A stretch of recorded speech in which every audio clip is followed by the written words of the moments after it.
claims, not claiming there is only one God. My point is that those who believe in the Trinity are beginning the Trinity with the name of God, and immediately afterwards they are ascribing him a son.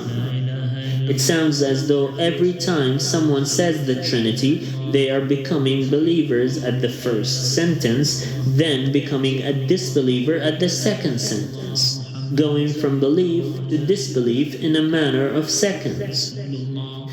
The earth cries out to the Lord, saying, "Would you allow me to swallow those on top of me who claim that you have a son?"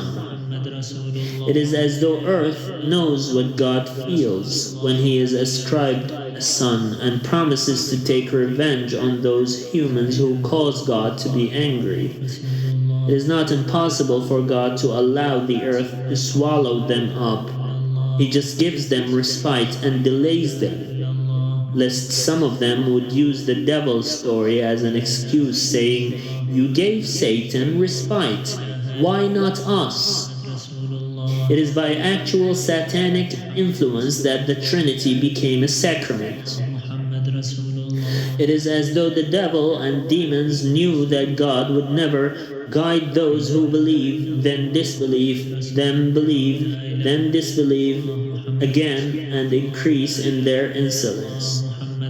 It is like the devil, the demons, and jinn, and even the watchers had already known the penalty for such an act, and thus the devils who were created as enemies of humans enforced this Trinity through the generations, causing Christians to have no merit for guidance in accordance with God's own words. Even if humans became too arrogant to listen to the Quran and contemplate its verses and meaning, jinn and demons had already heard it in English, the universal language of our time. Those who pressure Christians to continue reciting or voicing out the Trinity instead of abolishing it have gone far astray. It is also very curious that one of the last verses of the Quran states the fact that God does not have a son. Like Christians are going through the beginning of the Quran and zipping through to the end of the Quran without actually reading it by saying that God has a son, distorting the facts and evidence of reality. God does not have a son, and by saying the Trinity, you are prevented the golden ticket to returning to Islam. It is no wonder it is considered blasphemy to say that God is a triune God, or that he has a son.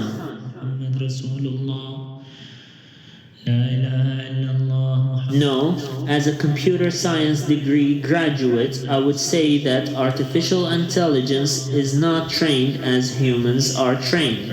We are tried and tested by a superior creator who had created us in a way that only makes sense to him. Every individual is a complex combination of events and memories that only he can be the witness to. Whether it is mental or physical circumstances that made us the way we are, or how we even understand news and facts. You claimed that there is something that is struggling to be reborn or born. That is a philosophical dilemma. That it is true because you feel that it is going to be born, or that you have a hunch that it is going to be reborn. And that something that is going to be reborn or born, is it a total evil that will be unleashed upon humanity, or a tool for good? Artificial intelligence is not a creation of God directly, but it is a creation of God in the sense that it will always follow God's will, since He was the one who set the fine-tuned parameters of the universe. If something is subjected to physics or mathematics, then something is constrained by the material world. God himself is not inside the limitations of the physical and material world. It is as though each layer of the seven heavens is a complication for precision and evidence.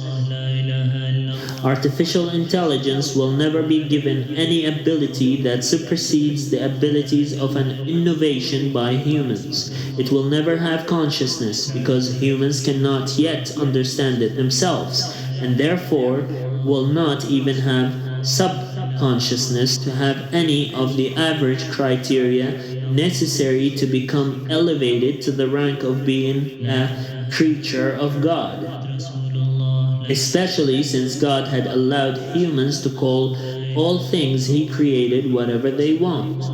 Whether God takes the action of calling something that humans created as a creature that they made, or even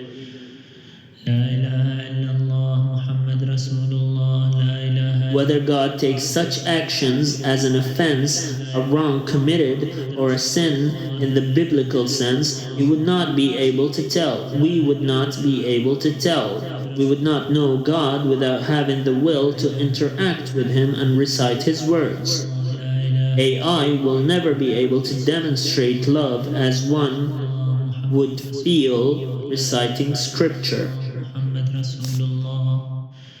April 3rd, 2023. I don't know why I wanted to write something about Charles Darwin and the theory of evolution. In fact, I have an exam that discusses Darwin's book, The Descent of Man. I did not read the book, and I didn't understand Darwin's theories in class. However, by watching some videos, I started to think, why would I want to know when I started believing something?